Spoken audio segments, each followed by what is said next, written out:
Le Guide des égarés de Maïmonide, troisième partie, chapitre 28. L'ensemble de la loi a pour but deux choses, à savoir le bien-être de l'âme et celui du corps. Quant au bien de l'âme, il consiste en ce que tous les hommes aient des idées saines selon leurs facultés respectives.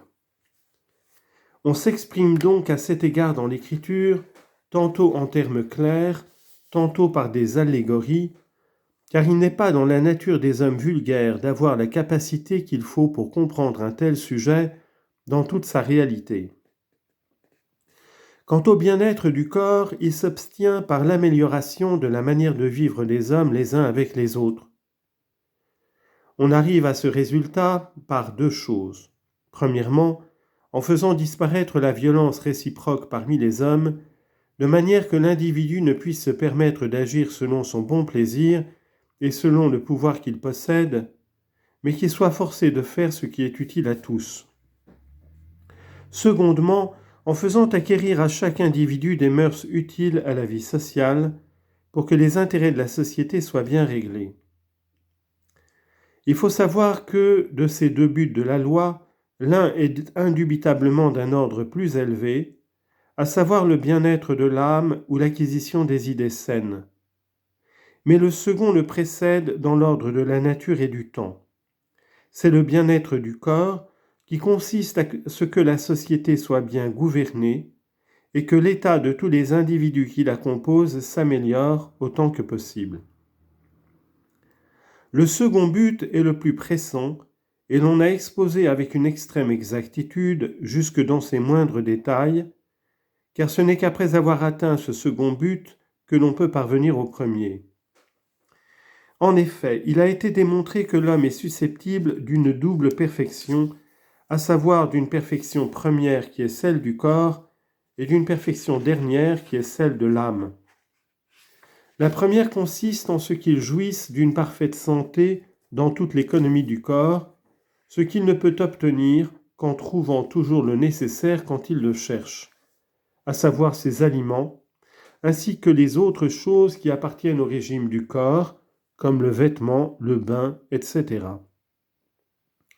L'homme seul et isolé ne saurait en venir à bout, et l'individu ne peut arriver jusqu'à ce point que par la réunion en société, car c'est une maxime connue que l'homme est naturellement un être sociable. La seconde perfection, c'est de devenir rationnel en acte, c'est-à-dire de posséder l'intelligence en acte, de sorte que, par cette seconde perfection, il est de tout ce qui existe la connaissance que l'homme peut avoir. Il est évident que dans cette seconde perfection, il ne s'agit ni d'action ni de mœurs, mais uniquement d'idées auxquelles on est amené par la spéculation et qui sont le résultat de la réflexion. Il est évident aussi qu'on ne peut parvenir à cette dernière perfection sublime qu'après avoir obtenu la première, car il est impossible que l'homme étant tourmenté par une douleur, par la faim, la soif, la chaleur ou le froid, saisisse même des idées qu'on voudrait lui faire comprendre. Et comment, à plus forte raison, pourrait-il en former de son propre mouvement ?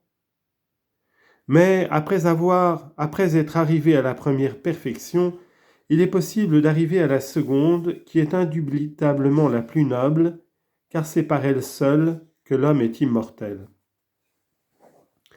La loi véritable, qui, comme nous l'avons dit, est unique, je veux dire la loi de Moïse notre maître, ne nous est parvenue que pour nous apporter cette double perfection.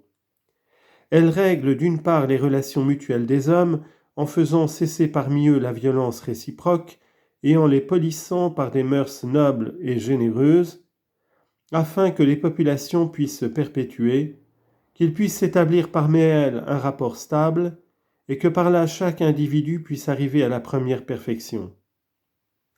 D'autre part, elle améliore les croyances et produit des idées saines, par lesquelles on puisse parvenir à la dernière perfection.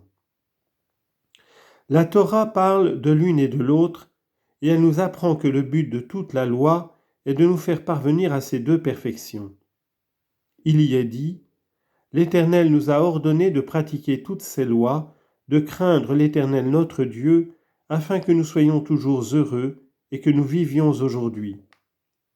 Deutéronome 6, 24. Ici, on parle d'abord de la dernière perfection parce qu'elle est la plus noble, car comme nous l'avons exposé, elle est le but final.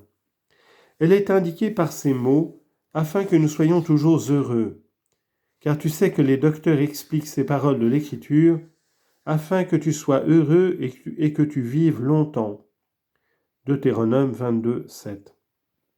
Ainsi qu'il suit, afin que tu sois heureux dans un monde de bonheur parfait et que tu vives longtemps dans un monde de durée éternelle. De même, dans notre passage, les mots « afin que nous soyons toujours heureux » expriment absolument la même idée, c'est-à-dire que nous parvenions à un monde tout entier de bonheur et de durée, ce qui veut dire à la permanence perpétuelle, l'immortalité, mais les mots « et que nous vivions aujourd'hui » se rapportent à l'existence première corporelle qui se prolonge un certain temps et dont l'ordre parfait ne peut être établi que par la réunion sociale comme nous l'avons exposé.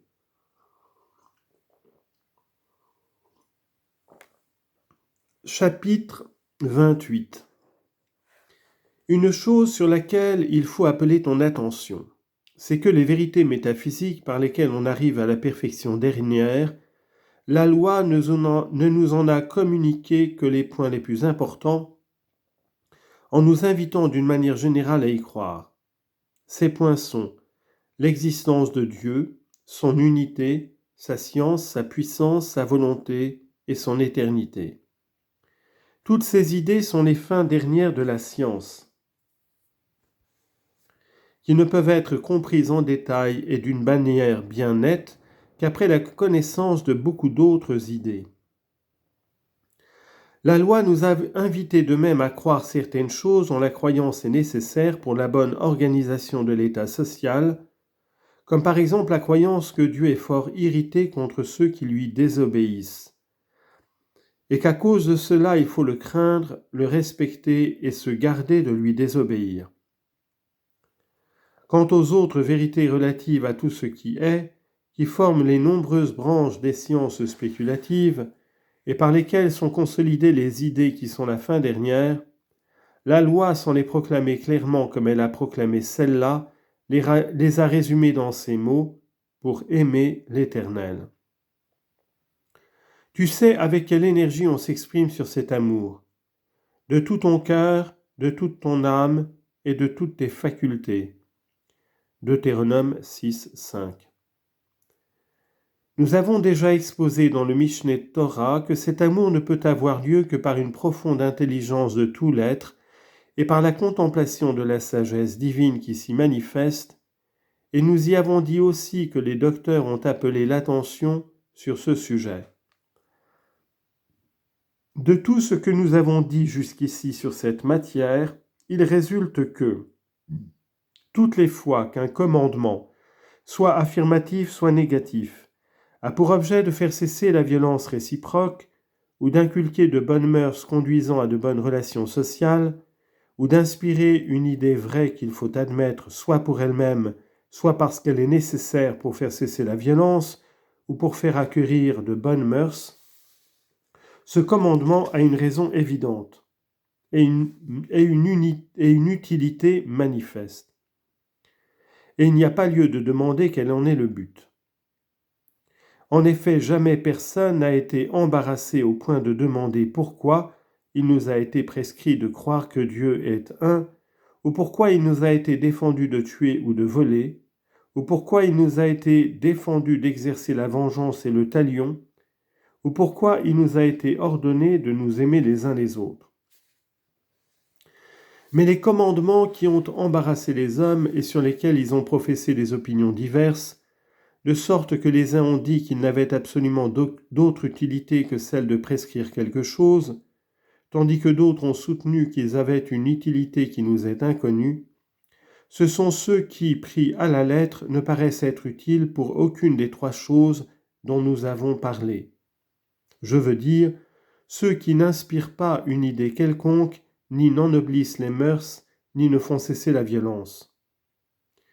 Il semblerait en effet que ces commandements n'ont aucun rapport ni avec le bonheur de l'âme, puisqu'il n'inculque aucune croyance, ni avec le bien-être du corps, puisqu'il ne donne pas de règles utiles pour la politique ou l'économique.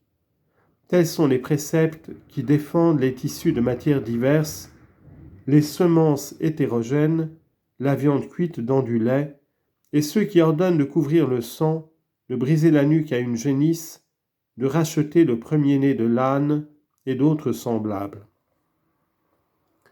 Mais tu entendras plus loin mon explication de tous ces préceptes dont je donnerai les raisons véritables et bien démontrées, sauf quelques préceptes de détail, comme je l'ai dit.